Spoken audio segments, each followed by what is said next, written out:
Last time I checked, it was not against the law to buy gold and silver, even to the tune of $10 million worth. But the motivation for doing so very well could prove to be criminal. And that's exactly what happened in this case. And we'll talk about it as we explore.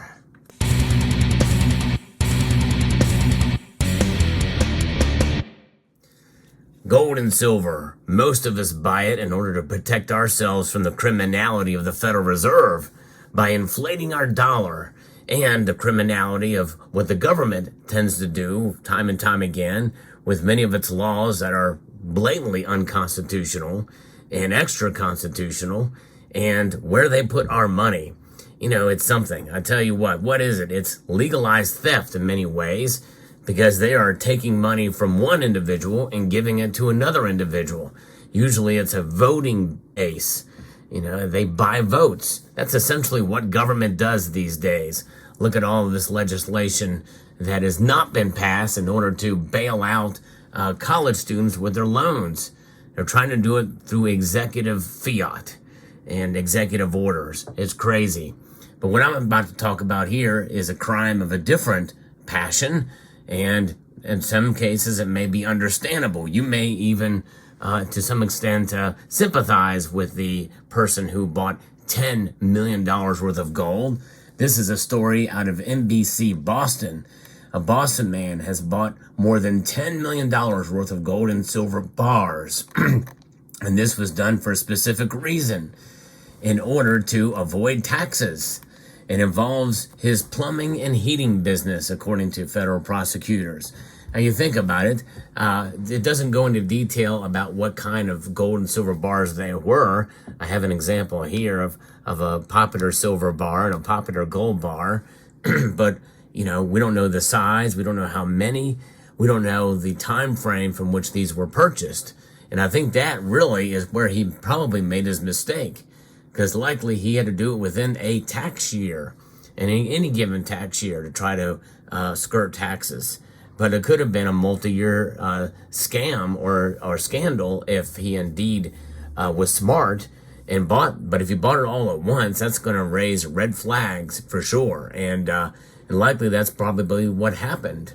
But, you know, the man is older. His age probably will give this away here, because Claudio Poles, a 78-year-old from Dorchester who co-owns the Mattapan business, was charged just this past week with 4 counts of filing false tax returns, according to the U.S. Attorney's Office for Massachusetts.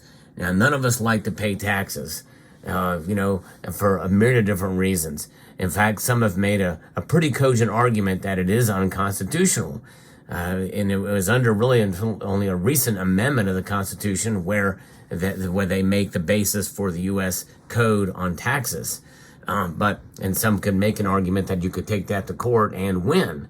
Good luck with that. More likely you're going to spend a lot of money and you're going to go to jail. I would not encourage anybody to not pay their taxes, no matter what, because you will not win in that arena.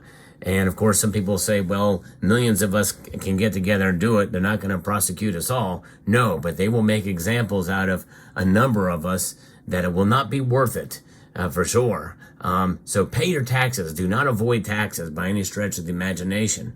But let's get into the motivation for why this maybe has occurred. Because Claudio Poles was smart enough to at least know that gold and silver, they can't be tracked by the government. And so, you know, his thought process, at least in part, was probably sound, because sound money is, by its definition, sound enough that it does not have an agenda. It cannot be manipulated in any way, shape, or form, except for by the markets from which the price is traded. But the metals themselves have a value that certainly transcends that price, but even though it is reflected in the price, much as we are seeing the case with gold right now, but gold and silver have this intrinsic value that extends beyond, whereas the dollar is manipulated, and it's taxed as well too. You are taxed on the money you earn and the money you spend and the money you save. It's insanity when you think about it. and I think many ways it's criminal. But that does not mean we should break the law. And even though as clever as Claudio Poles thought he was, he did not get away with it.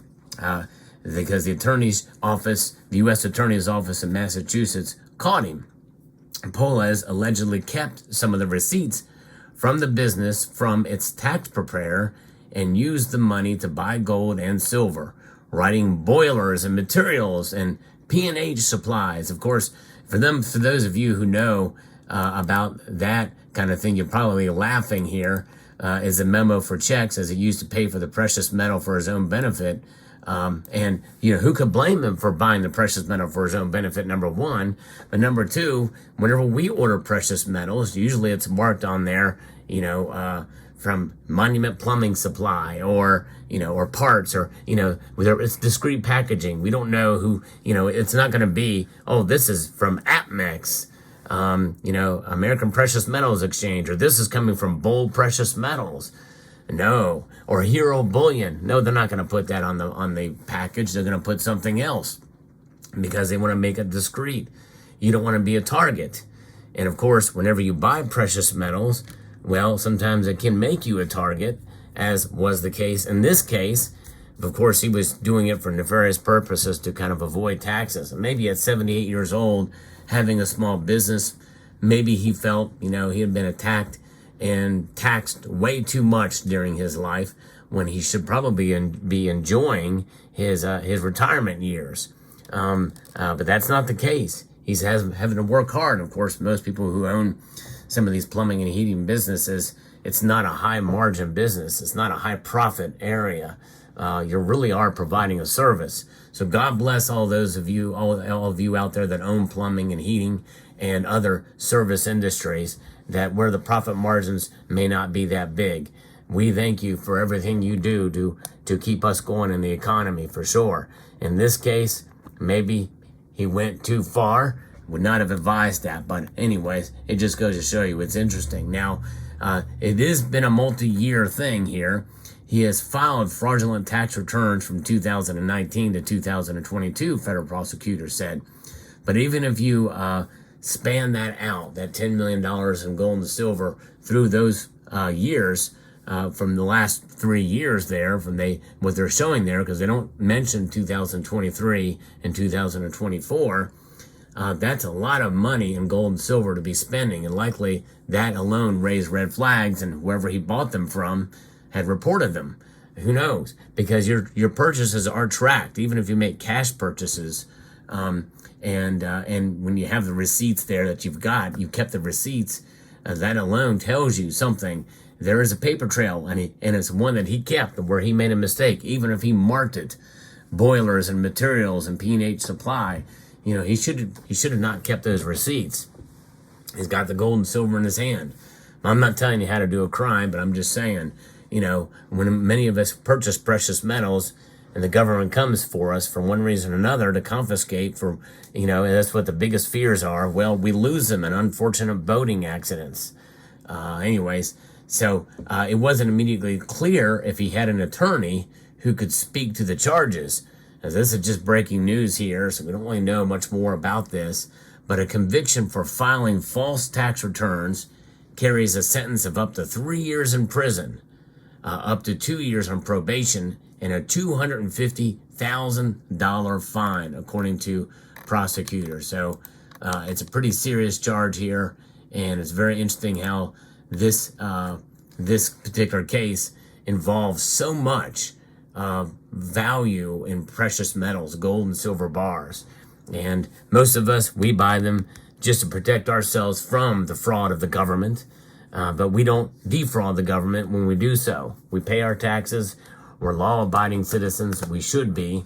But it just goes to show you that one crime does not, in my view, excuse another, even if it's done by the auspices of the Congress of the United States of America. Of course, Congress, through the parliamentary procedure, they make it legal.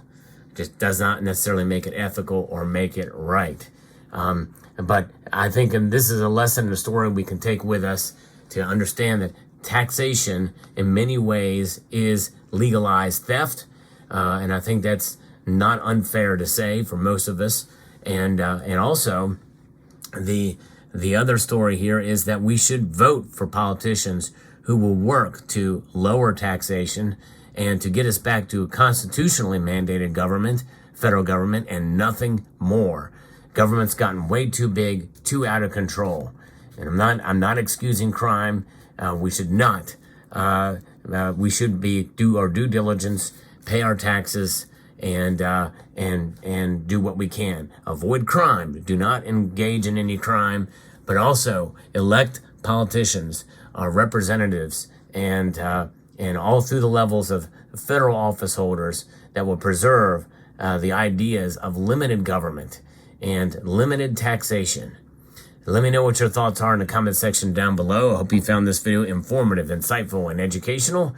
Would like to extend a multitude of gratitude to each and every one of you for taking the time to watch, and to encourage you to please rate, share, comment, and subscribe.